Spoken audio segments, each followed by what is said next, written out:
Bismillahirrahmanirrahim. Assalamualaikum warahmatullahi wabarakatuh. Alhamdulillahi ala ihsani wa syukru lahu ala taufiqih wa amtinani. Asyhadu an la ilaha illallah wahdahu la syarika lahu ta'ziman li sya'nih. Wa asyhadu anna Muhammadan abduhu wa rasuluhu ila ridwani. Allahumma salli alaihi wa ala alihi wa ashabihi wa ikhwan. Kita masuk pada nama Allah yang baru, yaitu Ar-Rahman Ar-Rahim, ya. Ar-Rahman Ar-Rahim, ya.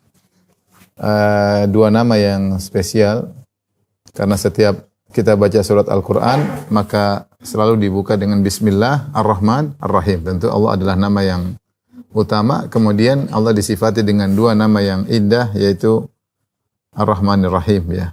Bismillahirrahmanirrahim. Dengan nama Allah yang maha pengasih lagi maha penyayang, ya. Ar-Rahman Ar-Rahim, ya.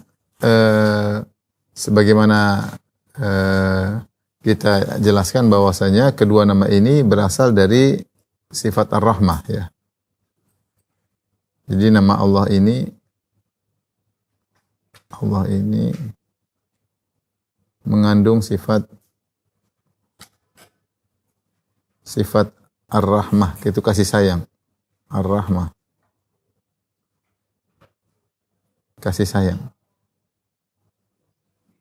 Karenanya Allah Subhanahu wa taala berfirman dalam beberapa ayat menunjukkan tentang sifat Ar-Rahman, ya, sifat Ar-Rahman. Jadi Allah namanya Ar-Rahman, Ar-Rahim dan memiliki sifat Ar-Rahmah, ya. Kenapa kita tegaskan hal ini? Karena ahlul bid'ah seperti Mu'tazilah, kemudian Asy'ariyah, mereka menolak Allah punya sifat Ar-Rahmah dengan berbagai macam dalih mereka, ya.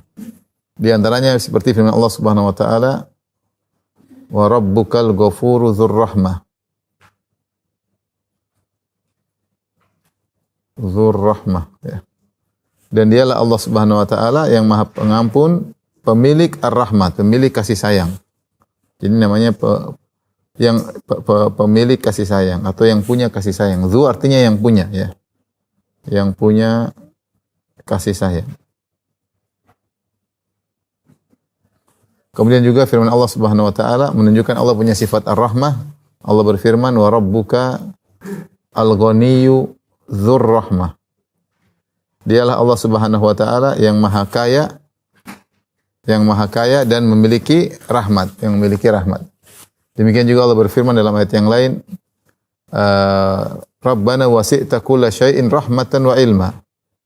Rabbana wasi'ta kulla syai'in rahmatan wa ilma.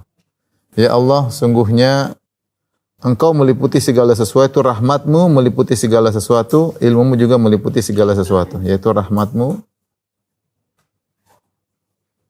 meliputi segala sesuatu. Ini menunjukkan Allah Subhanahu wa taala memiliki sifat rahmat.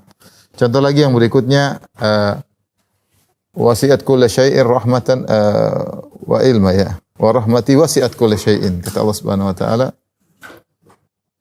wa rahmati wasi'at kulla syai'in. Rahmatku meliputi segala sesuatu.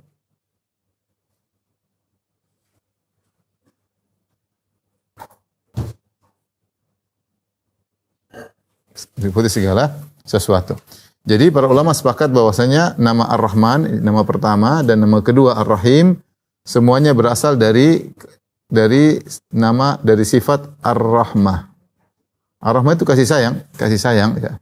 Ini Ahlus Sunnah wal Jamaah menetapkan Allah memiliki nama Ar-Rahman Ar-Rahim, dan sebagaimana kaidah yang sudah kita bahas, setiap nama Allah pasti mengandung apa sih? Sifat, ya. Tidak ada nama Allah tanpa mengandung sifat. Dialah Allah karena dia yang berhak mendapatkan ilahiyah, peribadatan. Dialah adalah Rabb karena dia memiliki sifat rububiyah. Dia adalah Ar-Rahman karena dia memiliki sifat rahmah. Dia adalah Al-Alim karena dia memiliki sifat ilmu. Ya. Dia Al-Khaliq karena memiliki sifat Al-Khalq, penciptaan. Dan demikianlah, tidaklah Allah memiliki nama kecuali nama tersebut mengandung sifat, ya. Adapun sebagian ahlul bidah maka mereka menolak karena mereka mengatakan tidak mungkin Allah punya sifat rahmat, karena rahmat itu berarti menunjukkan kasih sayang, dan itu adanya di hati atau di jantung dan macam-macam sehingga mereka menolak dengan berbagai macam dasar. Ini pembahasannya tentu di kesempatan yang lain. Baik. Berikutnya, ini sudah Ibu? Bapak? Sudah ya. Apa bedanya Ar-Rahman dengan Ar-Rahim? Boleh foto, oke, silakan.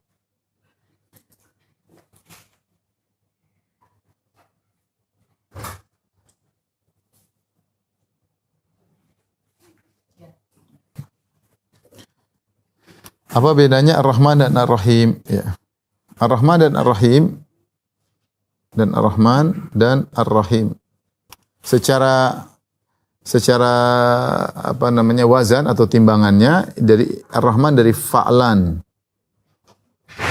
Fa'lanu. Adapun Ar-Rahim dari fa'ilun. Fa'ilun ya. Secara wazan atau timbangan kata, timbangannya berbeda ya. Timbangannya berbeda.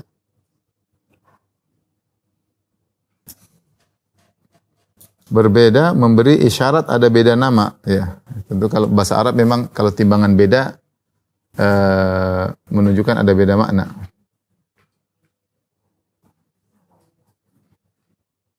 Meskipun sama-sama berasal dari sifat yang sama yaitu Ar-Rahmah. Sebagian ulama memandang Ar-Rahman dan Ar-Rahim ini masuk dalam kaidah jika mereka berpisah maknanya sama dengan satu dengan yang lain, jika mereka bergabung maka masing-masing punya makna tersendiri ya. Sebagian ulama berpendapat demikian ya. Dan sebagian ulama mengatakan beda antara Ar-Rahman dan Ar-Rahim. Tapi kita bahas dulu perbedaan keduanya.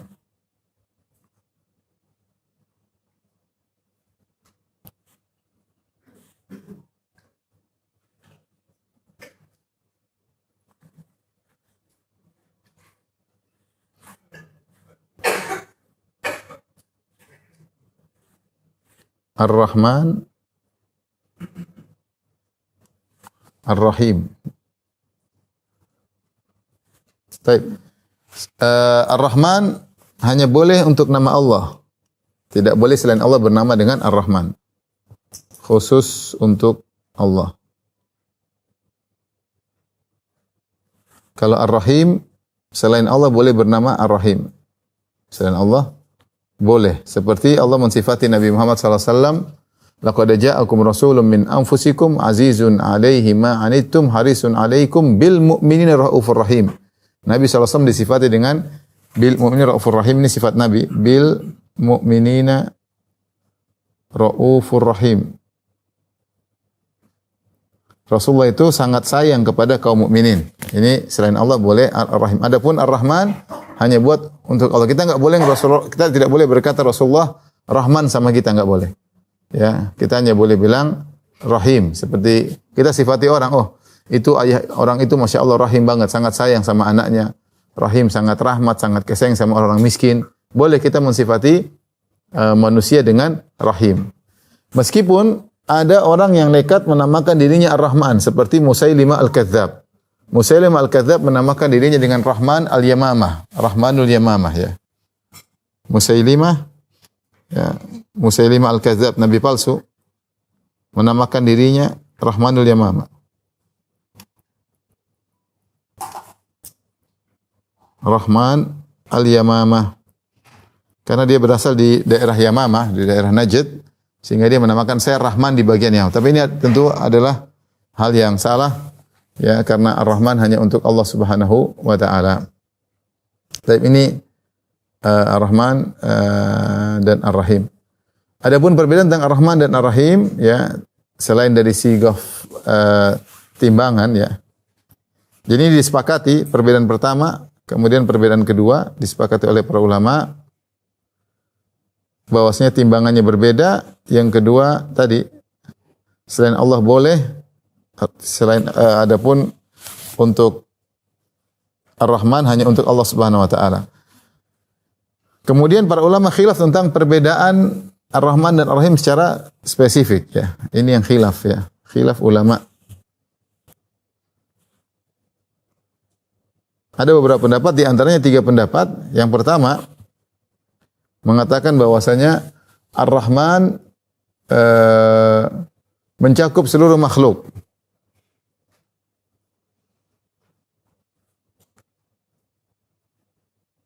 Ini pendapat pertama. Pendapat pertama. Ar-Rahman mencakup seluruh makhluk. Adapun Ar-Rahim, Ar-Rahim khusus untuk kaum mukminin.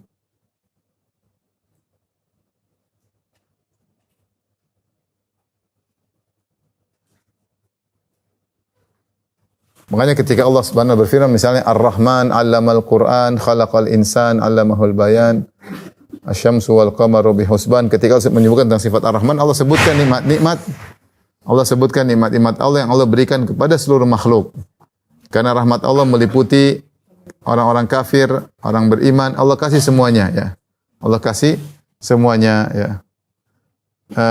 Adapun untuk rahim hanya untuk orang beriman. Contohnya Allah berfirman wa kana bil mu'minina rahima ya. Wa kana bil mu'minina rahima ya. Dalam surat Al-Ahzab ayat 43. Di sini Allah mengatakan dan Allah kepada orang beriman rahima. Allah tidak mengatakan rahmanan, tapi apa? Rahimah ya. Demikian juga ketika Allah sebutkan tentang kaum mukminin, tentang taubat, kata Allah, innahu bihim raufur rahim. Innahu bihim raufur rahim. Ini dalam surat At-Taubah 117. Di sini Allah juga menyebutkan dengan nama Ar-Rahim. Sungguhnya Allah itu rahim kepada kaum mukminin. Adapun Ar-Rahman mencakup kaum mukminin, mencakup non-muslim, mencakup orang kafir, mencakup orang beriman, mencakup orang pendosa, semuanya semua makhluk mendapatkan rahmat Allah dan ini adalah perbedaan menurut pendapat pertama. Ini pendapat mayoritas. Pendapat mayoritas ulama. Baik. Pendapat kedua ya. Pendapat kedua, ini pendapat dipilih oleh Ibnul Qayyim rahimahullah ta'ala, Ibnul Qayyim, bahwasanya Ar-Rahman terkait dengan sifat zatiyah secara bahasa. Ar-Rahman menunjukkan sifat zatiyah.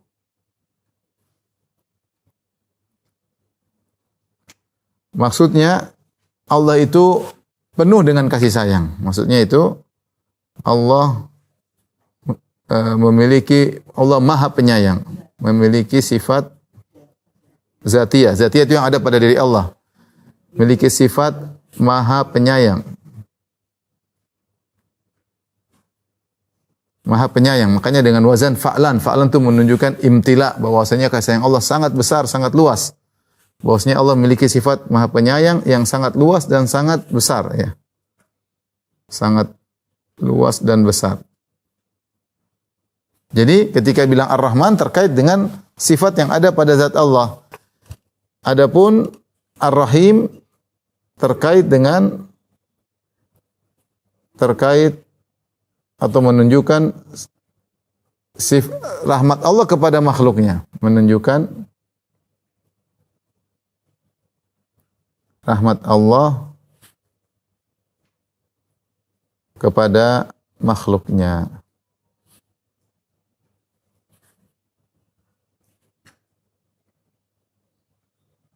Jadi Ibnul Qayyim memandang ini sekedar perbedaan bahasa. Kalau Ar-Rahman ditinjau dari Allah punya sifat, kalau Ar-Rahim ditinjau dari Allah merahmati orang lain. Seperti kalau kita bilang ilmu dan mengajar.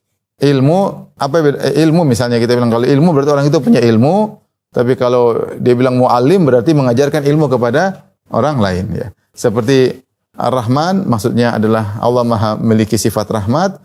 Kemudian Ar-Rahim maksudnya rahmat itu Allah gunakan untuk merahmati makhluknya ya. Sehingga Ibnu Qayyim meninjau dari sisi bahasa. Kenapa? Karena ada juga kalimat Ar-Rahim ternyata buat orang musyrikin. Ini pendapat yang cukup karena seperti dalam firman Allah Subhanahu wa taala Innallaha bin nasi la raufur rahim. Contoh, Allah berfirman, Innallaha bin nasi la raufur rahim.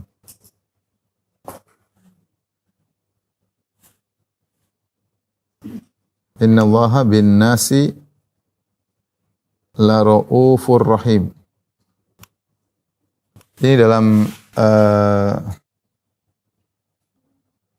surat Al-Hajj 65. 2265. Di sini Allah berfirman, sungguhnya Allah kepada orang-orang. Orang sini mencakup orang kafir umum. Ternyata Allah juga rahim kepada orang nas. Nas itu beriman maupun kafir, ya. Beriman maupun kafir. Sehingga ternyata rahim bukan khusus orang beriman saja, rahim juga mencakup orang kafir. Demikian juga dalam surat Al-Isra ayat 66, ya. Allah Subhanahu wa taala berfirman, "Innahu kana bikum rahima." Innahu kana bikum rahima. Sungguhnya Allah itu sayang kepada kalian. Ini mencakup orang-orang musyrikin Arab. Bikum maksudnya orang musyrikin Arab yang mereka ketika dapat kenikmatan maka mereka lupa.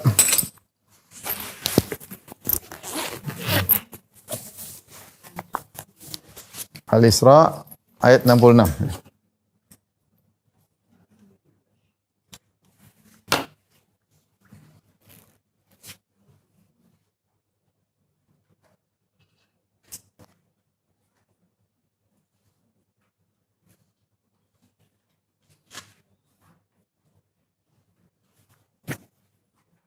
Coba ibu buka, lihat surat Al-Isra ayat 66 sebelumnya, ya 66 dan seterusnya, ya 66 67. Saya bacakan ya. Surat Al-Isra 66 sampai 67. Kata Allah, Rabbukumul ladzi yuzji lakumul fulka fil bahri litabtagu min fadlih. Tuhanmu lah yang melayarkan kapal-kapal di lautan untukmu agar kalian mencari sebagian dari karunia-Nya. Itu Allah yang bisa bikin kapal berlabuh di atas lautan, Allah yang menyediakan lautan, Allah yang meniupkan angin sehingga kapal-kapal bisa berlabuh agar kalian bisa mencari karunia-Nya. Setelah itu Allah berfirman, Innahu kana bikum rahima. Ya, sungguhnya Allah sayang kepada kalian. Kalian di sini umum manusia. Karena setelah itu Allah berbicara tentang musyrikin. Kata Allah, wa idza massakumud dhurru fil bahri dhalla man tad'una illa iyyah. Namun ketika kalian tertimpa dengan bahaya di lautan, ombak besar, kalian ikhlas hanya berdoa kepada Allah semata.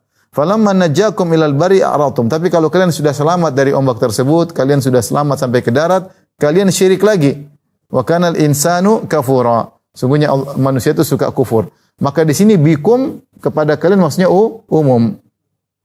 Ternyata Allah ketika menyebut tentang rahim, baik kepada mukminin, baik kepada orang kafir, rahmat Allah umum. Dari sini kita tahu lemahnya pendapat pertama yang mengatakan bahwasanya rahim hanya khusus orang beriman. Kenapa? Karena datang ayat-ayat yang menunjukkan rahim juga berlaku kepada orang secara umum dan juga bahkan kepada kaum musyrikin. Dari sini pendapat Ibnu Qayyim lebih kuat bahwasanya Ar-Rahman itu ditinjau dari sifat rahmat yang ada pada zat Allah, disebut sifat zatiyah. Ar-Rahim terkait dengan Allah merahmati kaum mukminin, terkait dengan sifat fi'liyah, perbuatan Allah Subhanahu wa taala. Maka Ar-Rahman menunjukkan sifat zatiyah, adapun Ar-Rahim menunjukkan sifat fi'liyah. Fi'liyah itu apa ibu? Fi'liyah maksudnya Allah berbuat kepada makhluknya. Allah berbuat kepada makhluknya, ya. Allah berbuat kepada makhluknya. Ya, jadi ini pendapat kedua. Pendapat ketiga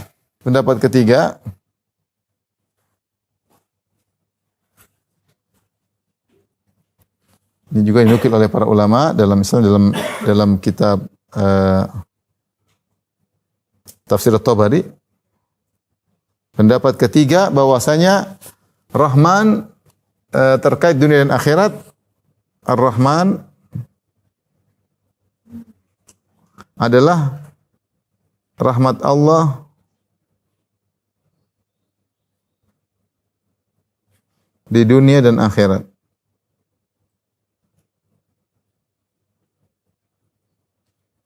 Adapun Ar-Rahim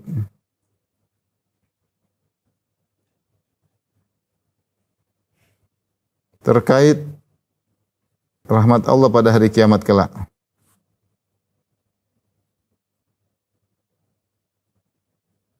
pada hari kiamat. Ini pendapat untuk juga mengkhususkan rahim. Ini mirip dengan pendapat pertama, bahwasanya ar-rahim hanya khusus orang beriman, tetapi pada hari kiamat. Pembicaranya khusus pada hari kiamat. Namun ini juga pendapat kurang kuat karena dalam banyak ayat terkait hari kiamat Allah menyebutkan nama Ar-Rahman, ya. Allah menyebutkan nama Ar-Rahman, ya. Seperti Allah mengatakan wa khasya'atil aswatu lirrahman, maka suara-suara pada tunduk pada hari kiamat kepada Ar-Rahman, ya. Dan banyak ayat dalam Al-Qur'an Allah Subhanahu wa taala menyebutkan nama Ar-Rahman terkait dengan hari kiamat, ya.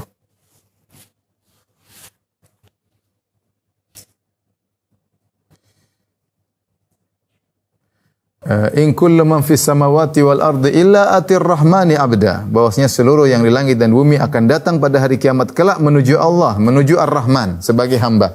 Jadi wallahu alam bisawab, pendapat yang lebih kuat adalah pendapat kedua. Ini yang lebih kuat, pendapat Ibnu Qayyim, bahwasanya kalau terpisah maka Ar-Rahman maknanya kalau digabungkan Ar-Rahman Ar-Rahim, maka Ar-Rahman terkait sifatnya Allah pada zatnya, Ar-Rahim terkait Allah kasih sayang kepada hambanya. Terlepas yang dikasih sayang adalah orang non-muslim atau orang kafir atau orang beriman, tentunya beda-beda nanti ketika hari kiamat. Memang rahmat Allah hanya khusus kepada orang beriman, karena orang kafir akan diadab.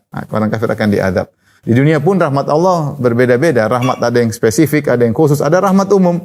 Seperti Allah menyebutkan dalam hadis bahwasanya laisa ahadun asbara ala syai'in yu'dhihi min Allah. Tidak ada yang lebih sabar daripada Allah atas gangguan yang menimpanya. Allah kemudian mengatakan, orang-orang mengatakan Allah punya anak, itu mengganggu Allah, sementara Allah kasih rizki sama mereka. Sementara Allah kasih rizki sama mereka. Menunjukkan rahmat Allah mencakup orang beriman maupun orang kafir di dunia. Tapi ketika hari kiamat, rahmat Allah khusus buat siapa?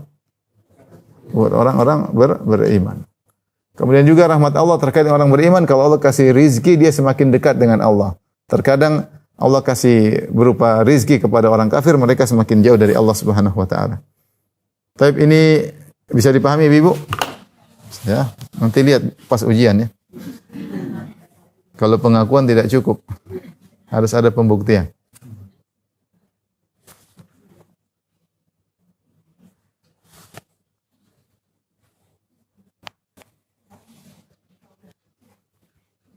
Sudah, ya? Baik.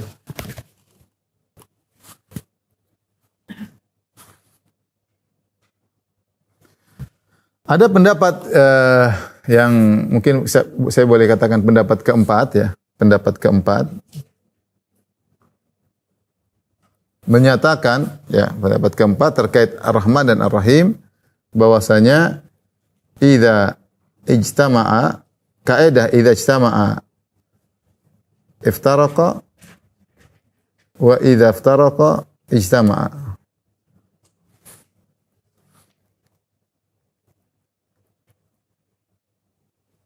Ini pendapat keempat ditulis oleh sebagian ulama zaman sekarang. Mereka mengatakan Ar-Rahman dan Ar-Rahim adalah dua lafal.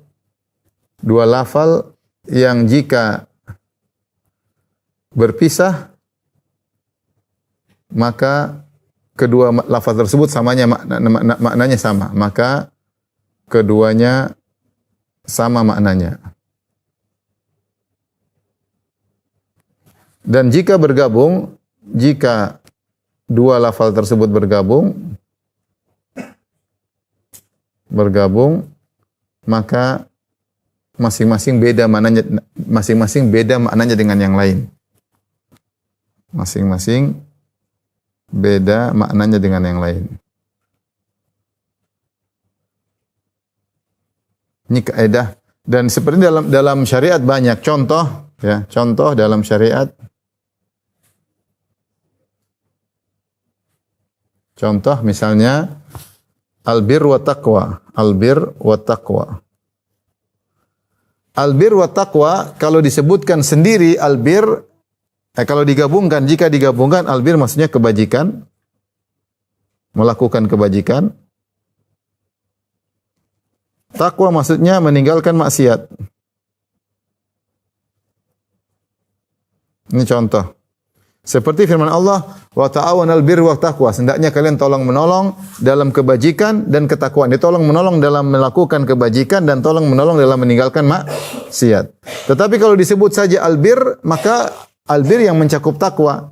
Dua-duanya maknanya sama. Kalau disebut takwa saja, maka mencakup albir. Misalnya saya mengatakan, ittaqullah, bertakwalah kepada Allah. Apa maksudnya saya hanya bilang tinggalkan maksiat saja, atau saya juga suruh melakukan ketaatan? Dua-duanya kan? Ketika saya bilang bertakwalah kepada Allah, maksudnya tinggalkan maksiat juga dengan melakukan apa? Ketaatan. Itu kalau saya sebut takwa sendiri. Kalau saya sebut takwa sendiri, berarti takwa juga mencakup albir. Kalau saya sebut albir juga berarti mencakup apa? Ketakwaan. Tapi kalau saya gabung dua-duanya, maka albir punya makna spesifik, at-taqwa punya makna spesifik. Ini agak susah dikit Ibu ya. Terutama yang sudah apa? Yang sudah udhur syar'i.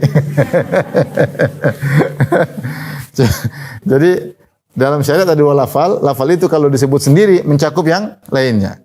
Tapi kalau disebut gandeng, maka masing-masing punya makna yang spesifik. Maka kalau bertemu malah berpisah, kalau berpisah malah bergabung. Kalau bertemu dua lafal itu maka berpisah maknanya. Kalau dia berpisah maka bergabung maknanya mencakup. Contoh seperti gini. Lagi yang selain misalnya miskin dan fakir.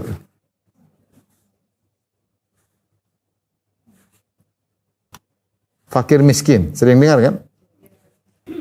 Fakir dan miskin. Fakir kalau disebut sendiri, fakir ya miskin ya fakir, tidak ada bedanya. Kalau saya mengatakan, bantu orang miskin. Berarti kalau orang fakir kita bantu juga enggak? Sama, karena fakir sama miskin sama saja. Tapi ketika digabungkan fakir miskin, maka ada makna spesifik. Seperti Allah berfirman, innamas shadaqatu lil fuqara'i wal masakin. Sungguhnya sedekah itu, zakat itu untuk fakir dan miskin. Ternyata kalau digabung, maknanya beda. Maknanya beda. Fakir maknanya adalah penghasilannya lebih parah dia. Penghasilannya kurang dari setengah kebutuhan. Kurang dari setengah kebutuhan. Misalnya dia kebutuhan 4 juta, ternyata gajinya 1 juta. Ini fakir atau miskin? Fakir. Kalau miskin itu penghasilannya adalah sama dengan atau lebih setengah kebutuhan. Jadi kalau fakir miskin, orang punya penghasilan 2 juta, kebutuhannya 4 juta, fakir atau miskin? Fakir. Miskin. Karena dia penghasilannya setengah dari kebutuhan. Kalau kebutuhan dia 4 juta, penghasilannya 3 juta, fakir atau miskin? Miskin. Karena lebih dari setengah. Kalau kebutuhannya 4 juta, penghasilan 500 ribu? Fakir.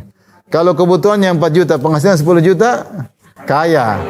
Bukan fakir, bukan miskin. Maksud saya ini contoh dua kata yang kalau disebut salah satu maknanya tidak ada bedanya. Tapi kalau sebut dua-duanya, masing-masing punya spesifik. Faham? Contoh lagi yang berikutnya, misalnya Islam dan iman. Islam dan al-iman. Antum orang Islam, ya orang Islam. Orang mukmin. Memang Islam dan iman kalau dipisah, maka maknanya sama saja. Tapi kalau digabung beda. Kalau digabung Islam ini amal zahir. Amal zahir. Kalau iman amal batin. Apa amal? Batin, keyakinan. Seperti dalam hadis Jibril. Ketika Jibril bertanya, Rasulullah kabarkanlah, wahai Muhammad kabarkan kepadaku tentang Islam. Maka Rasulullah menafsirkan Islam dengan rukun Islam. Kemudian rukun Islam terkait dengan salat, zakat, puasa, haji.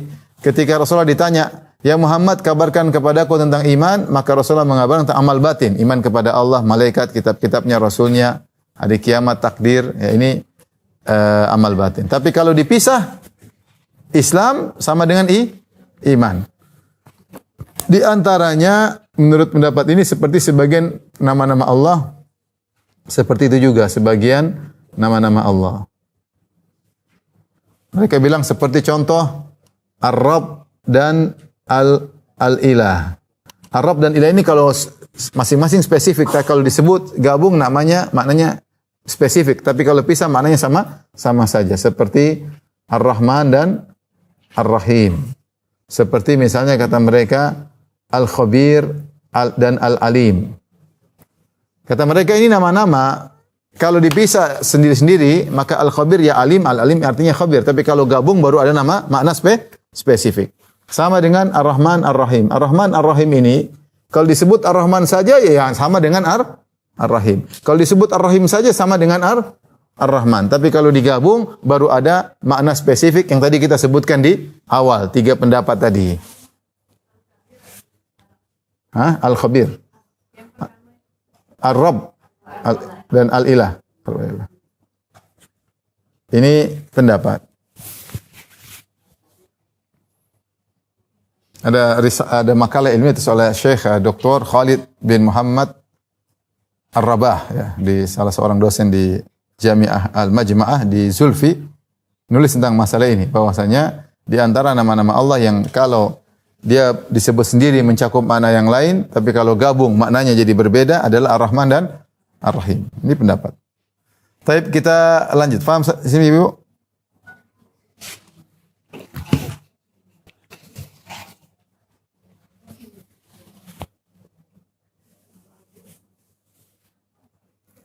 Sudah Ibu? Ngerti? Kita lihat pas ujian ya. Baik. Sekarang ada faedah. Allah mengkhususkan nama Ar-Rahman terkait arsy. Pengkhususan nama Ar-Rahman terkait arsy. Di antaranya Allah Subhanahu wa taala berfirman, "Tsumma stawa 'alal arsy Ar-Rahman." Tsumma stawa 'alal arsy Ar-Rahman fas'al bihi khabira. Kemudian juga dalam ayat yang lain, Ar-Rahmanu 'alal arsy istawa.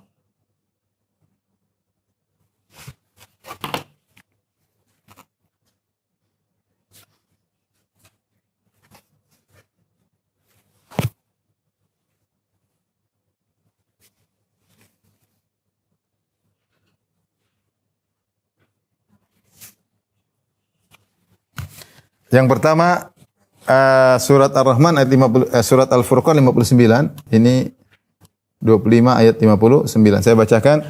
Alladzi khalaqas samawati wal arda wa ma bainahuma fi sittati ayyam. Dialah Allah yang telah menciptakan langit dan bumi dan apa yang di antara keduanya dalam waktu 6 hari. Tsumma stawa 'alal arsy, kemudian Allah beristiwa di atas arsy, kemudian kata Allah Ar-Rahman, yaitu Ar-Rahman yang beristiwa di atas arsy. Kemudian juga dalam surat Toha, kalau nggak salah, 5, Ar-Rahmanu 'alal arsy istawa. Surat Toha ayat 5. Kalau ini surat Toha 20 ayat 5. Ar-Rahmanu 'alal arsy istawa. Ar-Rahman beristiwa di atas arsy.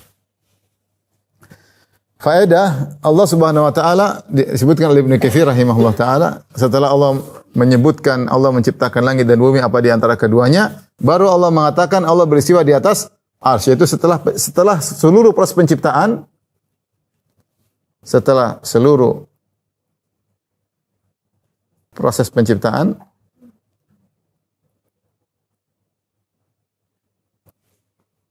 Allah beristiwa di atas arsy. Yaitu seluruh makhluk di bawah arsy. Seluruh makhluk di bawah arsy.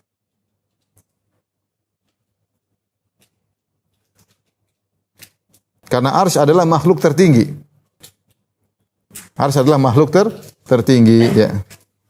Karena kita tahu bahwasanya langit 7 lapis, bumi, kemudian langit tebalnya 500 tahun perjalanan, kemudian dalam sebagian riwayat setelah langit ada yang kosong atau ada ruangan yang juga perjalanan 500 tahun perjalanan, kemudian langit kedua juga 500 tahun perjalanan, kemudian berikutnya ada perantara antara langit kedua dan ketiga.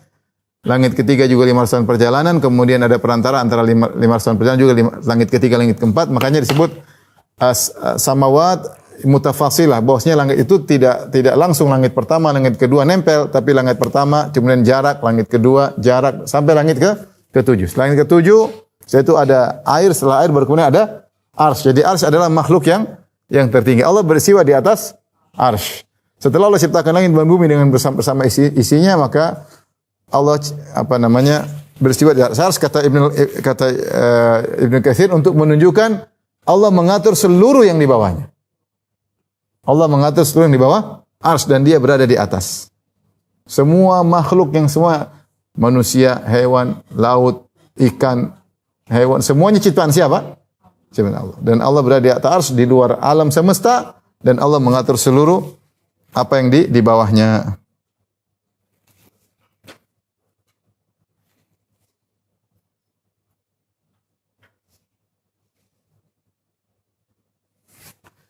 Allah berfirman dalam surat Yunus ayat 3 ya.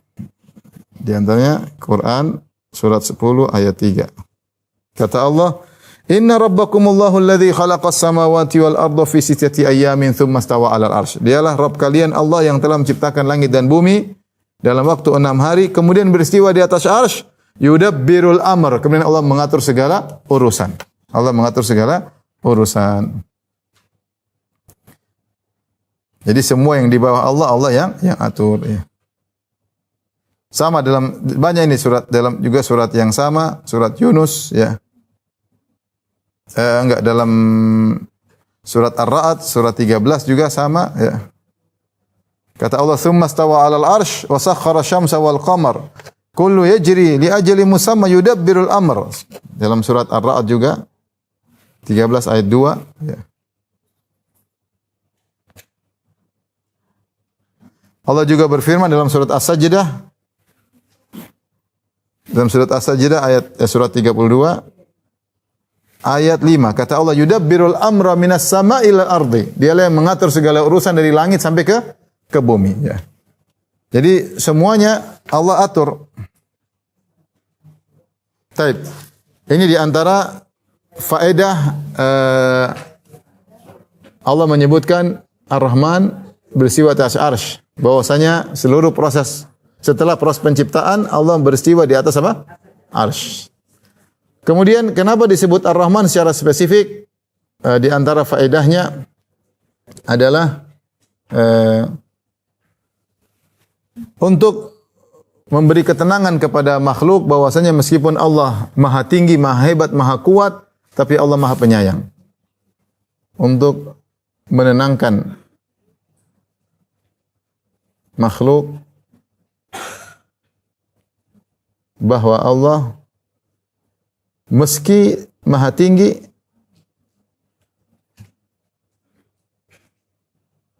namun Dia Maha Penyayang.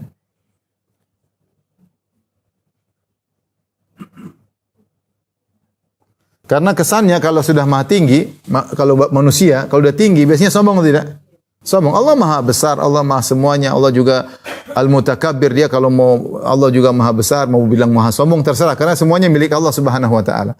Tetapi meskipun demikian, Allah Maha Penyayang. Beda kalau manusia sudah tinggi biasanya sombong, biasanya angkuh, apalagi tidak ada yang menyamainya. Benar atau tidak? Kalau dia paling jago, dia sombong. Kalau dia yang paling ganteng, dia sombong. Kalau dia paling cantik, dia sombong. Tapi kalau ada yang cantik sama dia, dia jengkel. Manusia seperti kalau dia paling kaya, angkuh. Setiap dia memiliki sesuatu yang paling dia angkuh, paling tinggi, maka dia merendahkan. Dan dia akan jauh dari orang-orang di bawahnya. Adapun ketika Allah Ar-Rahman, maka Allah dia Maha Tinggi, namun dia Maha Penyayang. Subhanallah. Dia Maha Tinggi, namun dia Maha Penyayang. Ya. Ini faedah pertama, ini faedah kedua. Kalau dia Maha Penyayang, berarti dia akan mengurusi seluruh makhluknya. Jika Allah Maha Penyayang,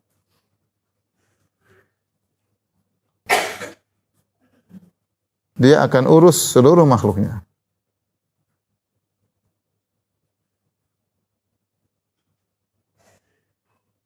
Meski makhluk yang paling tidak dihargai oleh manusia seluruhnya. Makhluk yang paling mungkin dihinakan. Allah tahu tentang seluruh makhluknya, bahkan Allah akan urusin. Bahkan daun, wa ma tasqutu min waraqatin illa ya'lamuha.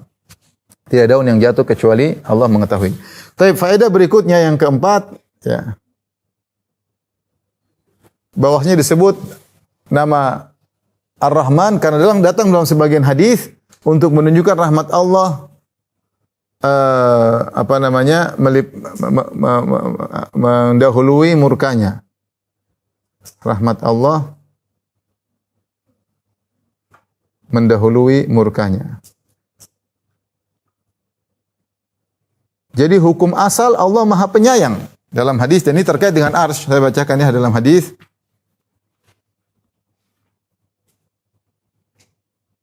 Inna Allah kataba kitaban qabla an yakhluqal khalq. Allah mencatat suatu tulisan sebelum Allah menciptakan makhluk. Inna rahmati sabaqat ghadabi. Sungguhnya rahmatku mendahului kemurkaanku. Fahuwa maktubun indahu faqal arsy, dan ditulis di sisi Allah di atas arsy. Jadi ada Allah bikin statement dan itu tulisan di atas arsy, tulisannya bahwasanya rahmatku mendahului apa? Kemurkaanku. Maka ini membuka pintu rahmat bahwasanya seorang jangan pernah seudon sama Allah. Apapun dia, sebejat apapun, tapi kalau dia kembali kepada Allah, maka rahmat Allah akan menyambutnya. Maka Allah akan menyambutnya dengan rahmatnya. Karena itu tertulis rahmat Allah mendahului murkanya, ya. Tertulis di mana? Di kitabnya di arsy. Ya. Tertulis di sisi Allah di atas arsy. Ini makanya disebut Ar-Rahman karena ada tulisan di sebuah catatan Allah di atas arsy. Tulisannya sungguhnya rahmati sabaqat ghadabi, ya.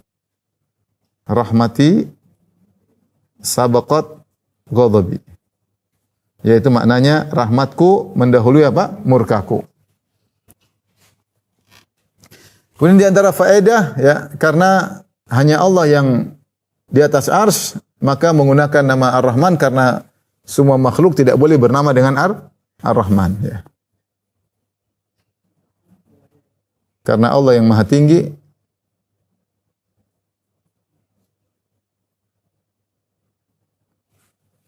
maka pas nama Ar-Rahman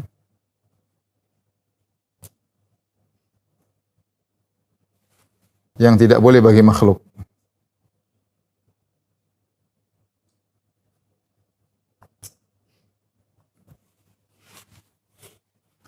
Taib, paham Ibu? Jadi karena Allah di atas arsy, ya, dialah Maha tertinggi dan dia di luar daripada makhluknya. Allah di atas arsy, di luar alam, ya. Karena dahulu Allah sendirian tanpa alam, kemudian Allah ciptakan alam. Ketika ciptakan alam, alam di luar Allah, alam di luar zat Allah. Berarti Allah di luar zat, di luar alam. Kalau di luar alam berarti ke arah luar. Berarti Allah Maha tinggi. Faham? Dulu Allah sendirian enggak? Dulu Allah sendirian tanpa alam. Kemudian Allah ciptakan alam. Ketika Allah ciptakan alam semesta, dalam zat Allah atau di luar zat Allah? Di luar. Kalau di luar Allah berarti kan Allah di luar alam, ya enggak? Luar alam mana? Ke dalam atau keluar? Kalau kita keluar alam, ke dalam apa keluar? Keluar, ke arah atas atau ke arah bawah? Ke arah atas, ke arah keluar alam. Berarti Allah di luar alam, berarti Allah di atas alam semesta, yaitu di atas arsy. Taib, ini mirip dengan ketika Allah menyebut tentang hari kiamat, ya. Allah Subhanahu wa taala ketika menyebut tentang hari kiamat, Allah menggunakan nama Ar-Rahman. Ya.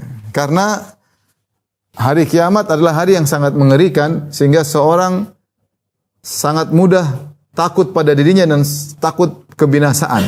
Namun Allah sebut Ar-Rahman agar orang beriman tenang bahwasanya meskipun hari tersebut sangat dahsyat, tapi Allah adalah Ar-Rahman, ya. Saya bacakan seperti ayat, ya.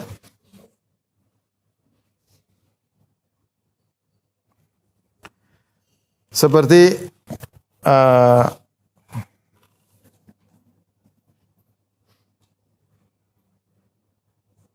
Allah berfirman dalam surat Maryam ayat 85, "Yauma nahsyurul muttaqina ilar rahmani wafda." Hari di mana Ar-Rahman mengumpulkan orang-orang bertakwa sebagai tamu yang terhormat. Ya. Semua orang takut hari kiamat, para nabi pun ketakutan. Tetapi Allah menyebutkan nama-nama Ar-Rahman ketika terkait dengan hari kiamat.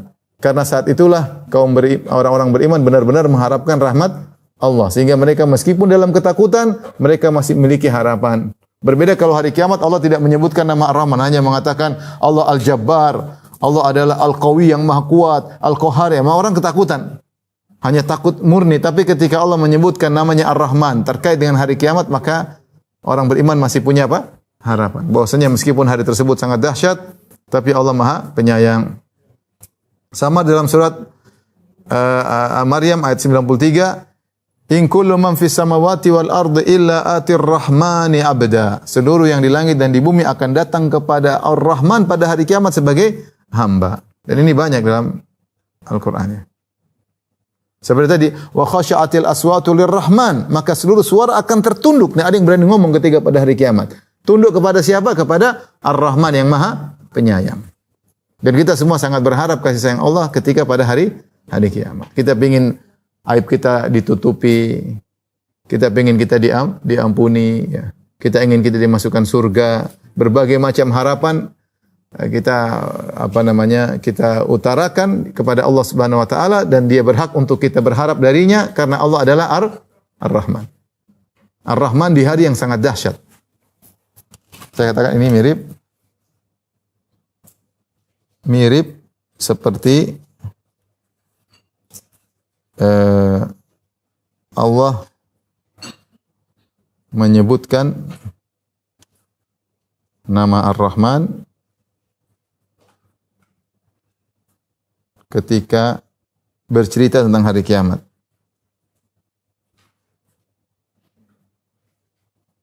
Paham Ibu ya? Karena hari kiamat sangat dahsyat, membuat orang bisa jadi suudzon, selalu suudzon, tapi ketika disebut Ar-Rahman, maka seorang akan menjadi punya harapan, terutama orang bertakwa ya. Contoh misalnya dalam surat Maryam ayat berapa tadi? Ya, 85 ya. Contoh ayat berapa? 85 sama berapa? 93 ya.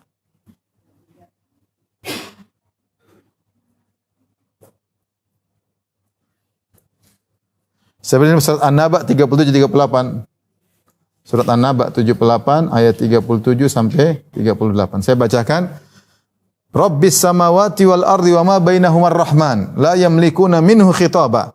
Tuhan yang melihara langit dan bumi dan apa yang ada di antara keduanya yang Maha Pemurah Ar-Rahman.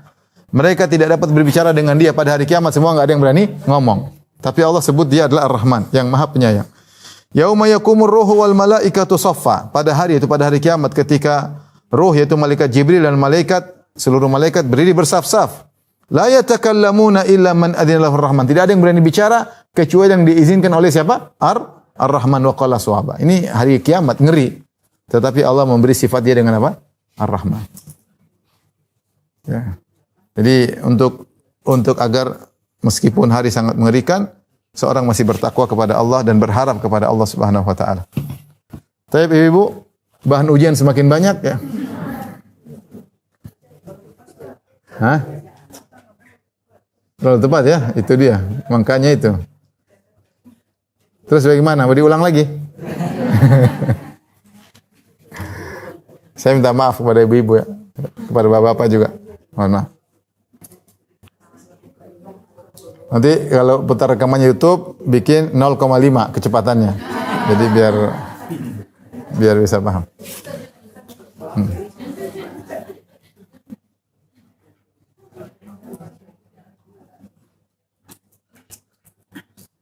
Baik. Sampai sini paham Ibu? Kita lanjut ya.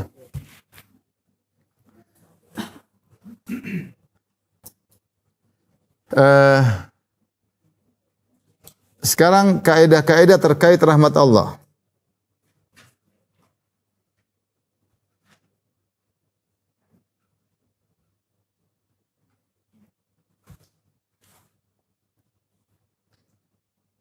Ya. Pertama, rahmat Allah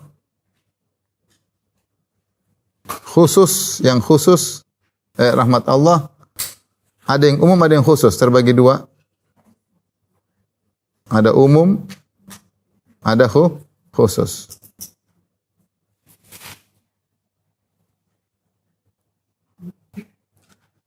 Adapun rahmat umum terkait kehidupan dunia, terkait kebutuhan-kebutuhan makhluk di dunia.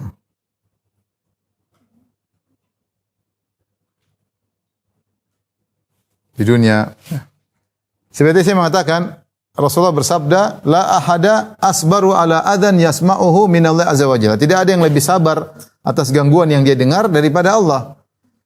Innahu yusyriku bihi, mereka mensekutukan Allah. Wa yaj'alu lahul walad. Orang-orang menjadikan Allah punya anak. Innahu yusyraku bihi, dia disekutukan dan dikatakan Allah punya anak. Allah paling marah ketika Allah dikatakan punya anak. Kata Allah, yastumuni ibni Adam walam yakul lahu dzalik. Syatamani ibnu Adam walam yakul lahu dzalik. Anak Adam mencaciku dan tidak pantas baginya. Adapun dia mencaciku, dia mengatakan anna liya waladan, saya punya anak. Allah tidak suka dibilang punya anak, karena kalau bilang Allah punya anak berarti keesaan Allah hilang. Tetapi meskipun demikian, tsumma huwa yu'afihim wa yarzuquhum. Meskipun mereka bilang Allah punya anak, Allah tetap, mereka syirik, Allah tetap memberikan mereka kebutuhannya, kesehatannya, dan Allah kasih rizki. Ini di antara rahmat Allah Subhanahu wa ta'ala. Ini namanya rahmat umum. Rahmat apa? Umum, yaitu tentang kebutuhan di dunia. Allah kasih rizki kepada orang musyrik. Orang musyrik diberi rizki. Bahkan terkadang orang musyrik berdoa dikabulkan. Karena terkait dengan kebutuhan dia. Mungkin dia musyrik berdoa minta sembuh, Allah kasih sembuh ya. Adapun rahmat khusus yaitu untuk orang-orang beriman. Untuk orang-orang beriman. Cara meraihnya dengan takwa.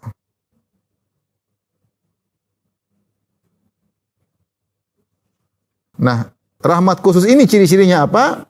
Rahmat khusus ini menambah takwa. Kalau dikasih oleh Allah berarti menambah apa? Kedekatan kepada Allah.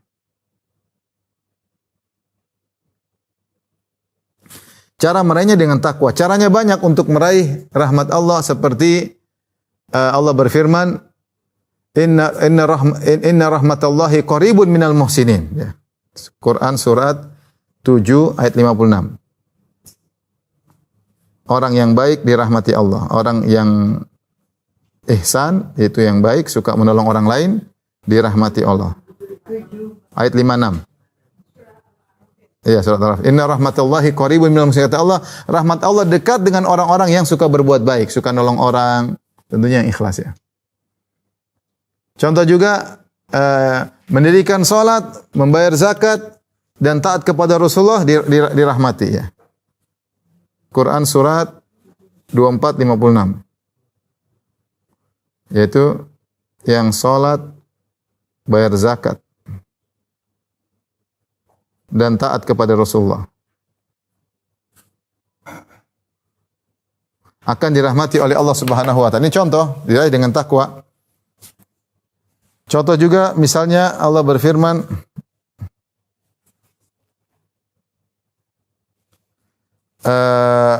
dalam dengar Al-Qur'an dengan menyimaknya ya. Contoh Quran surat 7 ayat 204, yaitu menyimak Al-Qur'an.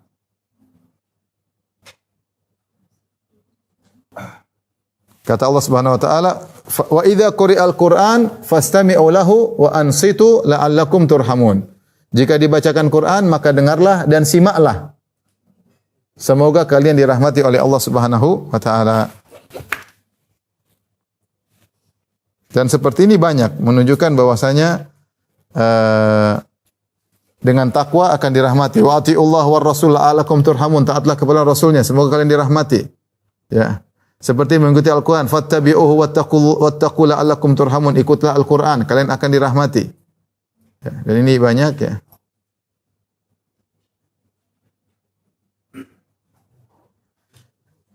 Istighfar dirahmati dalam surat An-Naml 46. Laula tastaghfirunallaha la'allakum turhamun. Kalau kalian istighfar akan dirahmati oleh Allah Subhanahu wa taala. Ini Quran surat 27 ayat 46. Istighfar. Oke, Ibu, kalau sering istighfar akan dirahmati oleh Allah. Istighfar dengan kualitas, yaitu berharap diampuni, berharap ditutup aib-aibnya. Ya. Ya. Di antaranya mendamaikan, damai. Quran surat 49 Al-Hujurat ayat 10. Ya. Berdamai. Jangan ribut mulu ya. Damai. Kata Allah, innamal mu'minuna ikhwatun, sungguhnya orang-orang beriman adalah saudara. Faslihu baina akhawaykum, maka damaikanlah di antara saudara kalian yang bertengkar. Wattaqullah, bertakwalah la'allakum turhamun, semoga kalian dirahmati. Maka yang mendamaikan dan yang mau diajak damai ini akan dirahmati oleh Allah Subhanahu wa taala. Ngapain kita ikut ego kemudian kita lepas dari rahmat Allah? Kalau kita ingin dirahmati Allah, kita harus lawan ego. Kita mau damai supaya kita dirahmati oleh Allah Subhanahu wa taala. Tapi ini dalam Al-Qur'an semua. Dalam hadis juga ada contoh dalam hadis ya. Ini dalam Al-Qur'an, dalam hadis contoh saya tambahkan. Misalnya salat 4 rakaat sebelum asar. Kata Nabi SAW, rahimallahu imra'an shalla qabla al-asri arba'an. Allah merahmati seorang hamba yang salat asar sebelum salat asar 4 rakaat. Salat 4 rakaat sebelum salat asar akan dirahmati oleh Allah Subhanahu wa taala. Ini kalau ingin dirahmati salat 4 rakaat sebelum asar. Kemudian juga di antaranya salat malam sama pasangan. Istri dibangunin salat, suami dibangun apa? Salat. Kata Nabi sallallahu alaihi wasallam, rahimallahu imra'an qama minal laili fa shalla. Semoga Allah merahmati seorang suami yang bangun malam kemudian salat. Wa aiqadha ahlahu fa salat. Kemudian dia bangunkan istrinya untuk salat, fa salat. Maka istrinya pun salat. Fa in abad, kalau istri tidak mau bangun, nadhaha fi wajhihal ma, maka dipercikan air di wajah istri. Laki-laki seperti ini dirahmati. Yang bangunkan istrinya untuk apa? Salat. Ya kalau enggak punya istri ya sudah, bangunin siapa?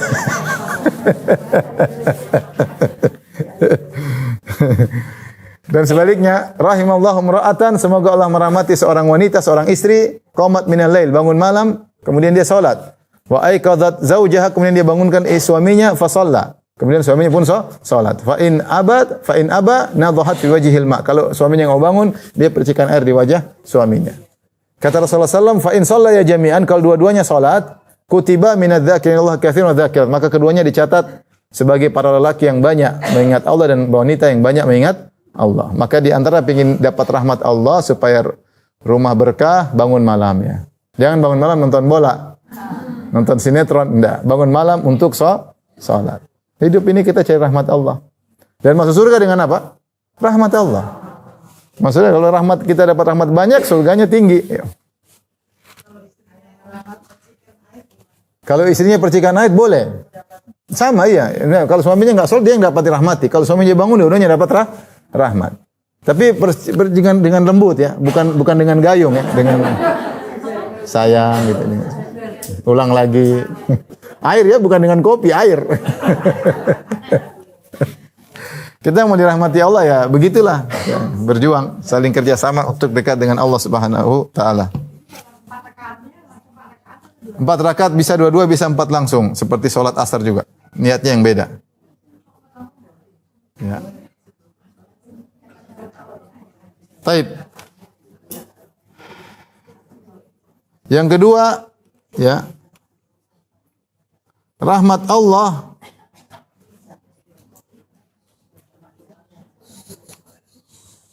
Allah ya lebih besar dari rahmat ibu.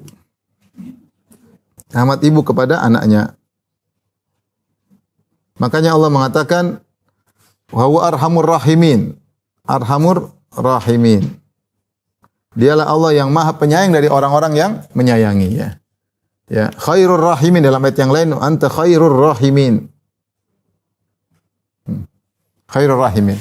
Engkau adalah yang penyayang yang terbaik. Khairur rahimin artinya penyayang terbaik. Arhamur rahimin yang paling sayang di antara yang menyayang. Maksud saya ketika seorang memikirkan hidup ini yang sayang sama dia banyak, istrinya sayang kepada dia, anaknya sayang kepada dia, orang tuanya sayang kepada kawannya sayang, tapi kasih sayang Allah lebih daripada mereka semua. Ya. Siapapun yang sayang sama kita masih kalah dengan sayang Allah Subhanahu wa taala. Karena siapapun yang sayang sama kita, dia manusia, suatu saat dia bisa tinggalkan kita, suatu saat dia kurang dalam menolong kita, tapi kalau Allah tidak akan demikian. Allah lebih tahu mana yang terbaik bagi hambanya. Ketika seorang berdoa pun tidak dikabulkan itu karena Allah sayang sama dia. Karena di balik itu mungkin kalau dikabulkan mungkin dia lupa, mungkin dia apa, mungkin dia tidak mendekatkan dirinya kepada Allah lagi. Tapi intinya Allah lebih sayang kepada seorang daripada ibunya kepada dirinya sendiri. Makanya Umar bin Khattab ketika hadis Umar bin Khattab ketika Nabi melihat ada seorang ibu menyusui anaknya, kata Rasulullah, "Atarawna anna hadhihi taridatan waladaha finnar?" Apakah menurut kalian ibu ini akan lempar anaknya ke api? Kata para sahabat, tidak mungkin. Bagaimana seorang ibu akan lempar anaknya ke api? Kata Nabi, "Allah arhamu bi ibadi bin hadhi bi waladi." Allah lebih sayang kepada hambanya daripada seorang ibu ini kepada anaknya. Kenapa? Di antara logika yang menunjukkan hal ini karena kita ciptaan Allah. Sang kreator lebih sayang kepada kreasinya. Adapun ibu kita ya memang dalam perut ibu kita dari hasil pembuahan ayah dan ibu, tetapi kita sekedar numpang. Yang bikin sebenarnya siapa? Allah. Yang bikin bentuk fi ayyi suratin ma syaa rakabak. Allah bentuk sesuai dengan bentuk yang Allah kehendaki. Wa sawwarakum fa ahsana suwarakum. Allah bentuk kalian. Yang meniupkan ruh juga siapa? Allah. Jadi yang lebih sayang adalah Allah. Ini sangat sangat mudah. Tinggal seorang husnudzon kepada Allah Subhanahu wa taala. Ini di antara logika. Yang kedua, misalnya ibu sayang sama kita, tapi suatu saat kita ribut sama ibu. Ibu terkadang tidak memaafkan. Terkadang tidak maaf, terkadang marah. Tapi Allah Subhanahu wa taala kita membangkang seperti apapun, kalau kita kembali langsung dimaafkan. Bahkan diangkat derajatnya oleh Allah Subhanahu wa taala. Maka Allah lebih sayang daripada hambanya. Makanya ketika kita tahu Allah, ini di antara faedah, ketika kita tahu Allah yang Maha Penyayang, maka kita senantiasa husnudzon, berbaik sangka. Nabi Ayub ketika berdoa, dia mengatakan apa? Massani ad-dur wa Ayyuba idz nada rabbahu anni massani ad-dur. Ketika Nabi Ayub berdoa kepada Rabbnya, dia berkata anni massani ad-dur, ya Allah, sungguh aku ditimpa dengan penderitaan, wa anta arhamur rahimin, dan engkau Maha Penyayang. Maka Allah pun kabulkan. Ya, dia berdoa dengan husnudzon. Siapa yang lebih sayang kepada saya daripada engkau? Istriku pun masih kalah, keluargaku masih kalah, semua yang paling sayang adalah engkau. Maka Allah kabulkan. Demikian juga, Qul huwar rahmanu amanna bihi wa alaihi tawakkalna. Katakan, Allah berfirman, katakanlah wahai Muhammad, huwar rahman, dialah ar-rahman yang Maha Penyayang, amanna bihi, kami beriman kepadanya, wa alaihi tawakkalna, dan kepada Allah kami bertawakal. Kita bertawakal kepada siapa? Kepada zat yang paling sayang sama kita, yang paling tahu kemaslahatan kita, yang maha kuat, yang bisa ngurusin kita. Itulah tempat kita bertawakal. Maka salah kalau kita bertawakal kepada makhluk. Bertawakallah kepada yang Maha Penyayang. Wa tawakkal 'alal azizir rahim. Bertawakallah kepada Allah yang Maha Perkasa dan Maha Penyayang. Maka ini perlu kita tahu bahwasanya kasih sayang Allah lebih daripada kasih sayang makhluk. Kemudian yang berikutnya, Allah mewajibkan rahmat atas makhluk. Allah mewajibkan dirinya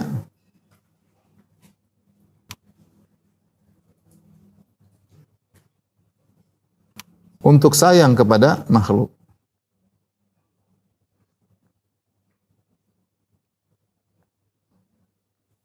Bukan wajib secara Allah wajib sayang sama kita, enggak. Memang Allah kalau mau siksa kita, Allah enggak ada masalah. Dia mau bikin apa terhadap makhluknya. Tapi Allah mewajibkan dirinya untuk sayang kepada makhluk.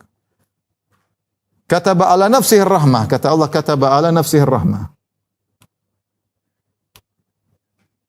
Allah mencatat atau mewajibkan dirinya untuk rahmat. Surat Al-An'am ayat 12. Kataba ala nafsihir rahmah. Allah mewajibkan dirinya untuk rahmat. Demikian juga dalam surat Al-An'am 54. Kata Allah Subhanahu wa taala, kataba rabbukum ala nafsihir rahmah. Allah mencatat rahmat, wajib untuk rahmat. Ya, dia wajibkan atas dirinya kepada orang-orang beriman, kepada makhluknya. Di antara bentuk rahmatnya, annahu man amila minkum su'an bijahalah, siapa yang melakukan dosa, summa taba min ba'di, kemudian bertobat, maka Allah akan ampuni. Allah wajibkan untuk mengampuni hambanya yang bertobat. Tidak ada yang mewajibkan Allah untuk rahmat. Tidak ada yang mewajibkan Allah untuk kasih surga bagi orang beriman. Allah mewajibkan dirinya sendiri. Dia punya aturan untuk dirinya sendiri. Saya wajibkan diri saya untuk merahmati orang yang bertobat. Saya mewajibkan diri saya untuk memberi surga bagi orang yang beriman. Itu tidak ada yang mewajibkan. Beda dengan Mu'tazilah, ya, yang mengatakan memang wajib bagi Allah secara zatnya, bukan Allah mewajibkan dirinya sendiri. Tapi sebenarnya masih panjang, tapi waktu sudah habis. Sampai sini saja Ibu-ibu. Saya khawatir kalau semakin panjang soal ujian semakin banyak. Tapi demikian saja. Assalamualaikum warahmatullahi wabarakatuh.